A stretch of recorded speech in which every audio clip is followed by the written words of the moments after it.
So let's find out what the expectations are. We've got Varun Lochab, who is the analyst, the FMCG analyst at CIMB, who will be joining in. Do we have Varun with us? Hi, Varun. Thanks so much for joining in. So far, the management speak that's come through over the last 3 months is that things have not picked up on the ground. The demand is still fairly sluggish. So in that sense, what's your expectation from the consumer goods in Q4, and is it adequately priced in? So in terms of Q4 earnings, we believe top line will remain sluggish for most of the companies.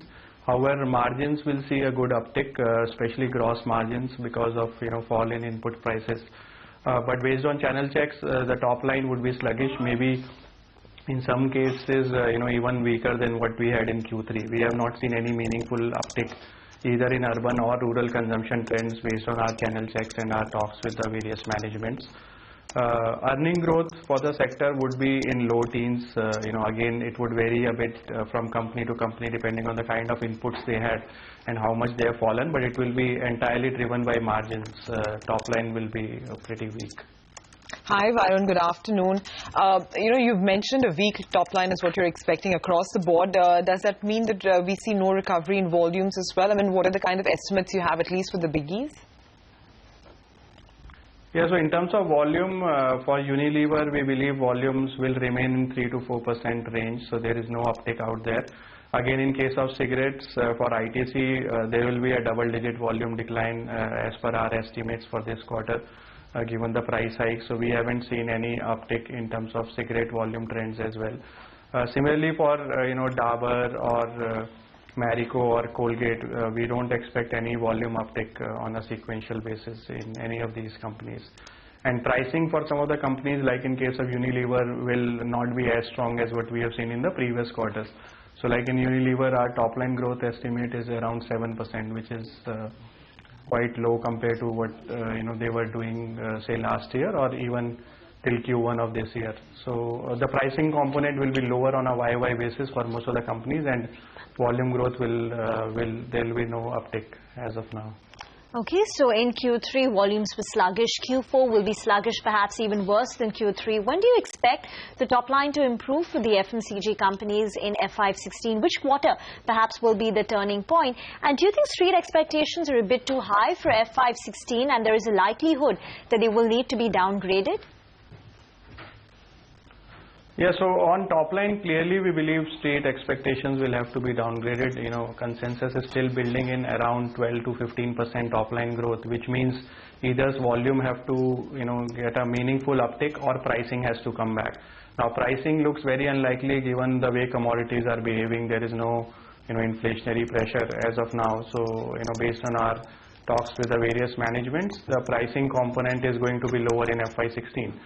And volume growth, our view is that at least for the next 1 or 2 quarters, we don't see an uptick. And now, I think the rural economy, we need to see how it, behaves, especially, given the unseasonal rains which have happened and now the monsoon forecast. So first half of FY16, I don't see any uptick in top line growth or volumes. So we need to kind of wait for second half, which, when we start to see maybe some upticks, and it will be probably led by urban first in our view. Rural will be the lagging, compared to urban in terms of the top line. So consensus clearly we believe on top line needs to come down significantly by around 4 to 5% for most of the companies on top line. Margin picture will remain good, at least in first half of FY16, because on a YY basis you will still see margin expansion. But come second half, earnings for these companies has to be driven by top line because margin will no longer be a tailwind from second half of FY16. Fair enough. So in your coverage, your top picks, you have ITC, Jubilant, Arvind as well as Marico. But is the upside limited even for these 4 stocks? Yeah, so upside is decent for ITC and Arvind at these levels. Marico has gone past our target price. It had a very strong run in the last 1 or 2 months. So Marico, we don't see, upside now from these levels. Jubilant has corrected a bit, so I think again risk reward is looking favorable, and one can look to buy Jubilant also at current levels. So ITC, Arvind, and Jubilant probably even at today's price, one can look to buy. most of the pure FMCG names like your Unilever or Dabur or Britannia, Marico, all of these have become a bit more on the expensive side now. Based on your channel checks, do you think there is a possibility of a positive surprise in any IT company compared to street expectations? Sorry, which company? In any company, in any FMCG company that you track, do you see any company which there is a possibility of a positive surprise based on channel checks, which is not yet captured in, or the recovery is not yet captured in? See, based on top line, we don't expect that to be the case.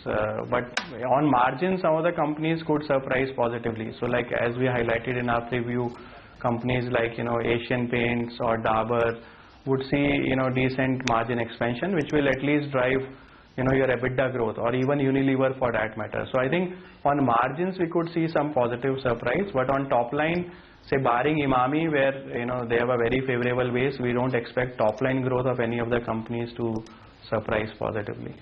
Okay, so one final question, Varun. You gave us some key trends that revenue will be sluggish in this quarter. There will be some gross margin expansion. Revenue will be sluggish. Perhaps even in the first half of FY16, there is no pricing. You don't expect any pricing improvement also in FY16. Urban recovery will be faster than rural. Apart from these, any other key trends in the FMCG sector? No, I think what we have to watch out for is the input price behavior from here on. If we start to see some uptick in input prices, that could be again a headwind into the second half of FY16, because right now everybody is building into their estimates these high margins to sustain into FY16 and even FY17. So I think the uplift in margins is now being sustenance of that is already in the price and in the estimates of most of the people. So we need to keep a track on that. And second would be probably A&P intensity, because there will be a gross margin expansion for most companies. Now how much they look to reinvest into higher A&P to get back volume growth.